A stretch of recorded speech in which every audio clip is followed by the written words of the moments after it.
কেন আমরা এই মহতী জনসভার আয়োজন করেছি আপনারা জানেন? আমি বরাবরই মহারাজাকে বলতাম আমাদের মধ্যে পিপ্রাসাদের মধ্যে চাটমারা হচ্ছে সবচেয়ে ভালো ডান্স করে। মহারাজা বিশ্বাস করতেন না।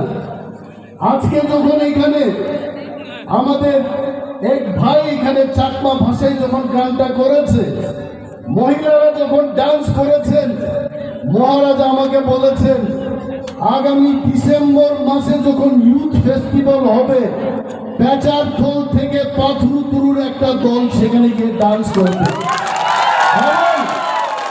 আমাদের থামসা ফেস্টিভ্যালে আমরা দেখতে চাই সেখানে আমাদের চাকমাদের থেকে 5 জন রান্না হবে। সেখানে মহারাজা সহ আমরা সবাই খাবো।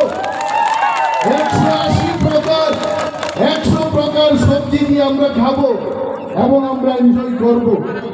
আপনারা ভাবেন আজকে ত্রিপুরা রাজ্যের যে পরিস্থিতি, এই পরিস্থিতিতে আমরা থামসা ছাড়া আমাদের উপায় নেই। কেউ বলতে পারে, অনেক হালামরা বলতে পারেন ত্রিপুরা বা দেবর্মা রয়েছে চালকলে, ত্রিপুরা বা রিয়াং রয়েছে চালকলে। কথার অর্থ জানেন?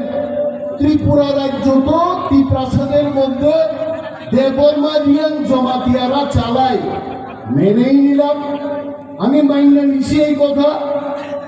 আপনারা কি চান ওয়ানসার এই কথা শুনে দেবর্মারা করে শেষ করবেন? ওয়ানসার এই কথা শুনে আপনারা জমাতিয়ারে শেষ করবেন? যেদিন দেববর্মা জমাতিয়া শেষ হবে সেই দিন চাকমাদের রাস্তায় তারা রেপ করবে, এই কথা মনে রাখুন, ভুলে যাবেন না। সুতরাং আমরা কেউ দেববর্মা না, আমরা কেউ রিয়াং না। একা দেববর্মা কোনোদিন পারবে না, একা বর্বরঞ্জন রিয়াংও পারবে না। আমরা 19 সম্প্রদায় একত্রভাবে তীব্রাসা হয়ে আমাদের লড়াই করতে হবে, তবে আমাদের অধিকার এই রাজ্যে আমাদের সুরক্ষিত থাকবে। বন্ধুগণ, আপনাদের তো এই রুদ্রের মধ্যে সানগ্লাস খুলে দিলে চোখের অবস্থা শেষ। সানগ্লাস পরলে এখন মনে হয় যেমন সারা পৃথিবী বুঝি ভগবানের ছায়া বানায় রাখছে। আসলে ছায়া না, এটা চশমার কামাল।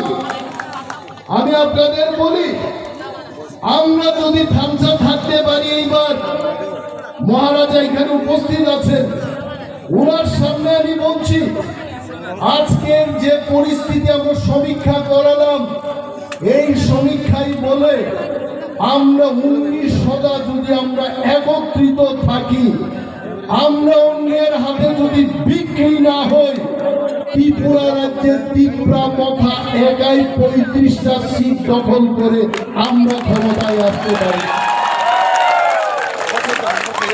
এখানে অনেক বুদ্ধিমান চাকমা লোক আছে, তারা কইতে পারে বাবু কেমনে কইল এই কথা, 31% লোক কেমনে 35টা সিট জিতবো?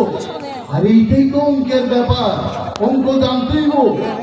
আমি আপনারা দেখাইতেছি রিয়াংয়ের ডিভাইড কইরা নর্থে শেষ হয়েছে। এই যে ডেলিমিটেশন হইল, ডেলিমিটেশন জানেননি? বিধানসভা কেন্দ্রের ভাগাভাগিদের ইংরেজিতে স্থায়ী কইরা কয় ডেলিমিটেশন।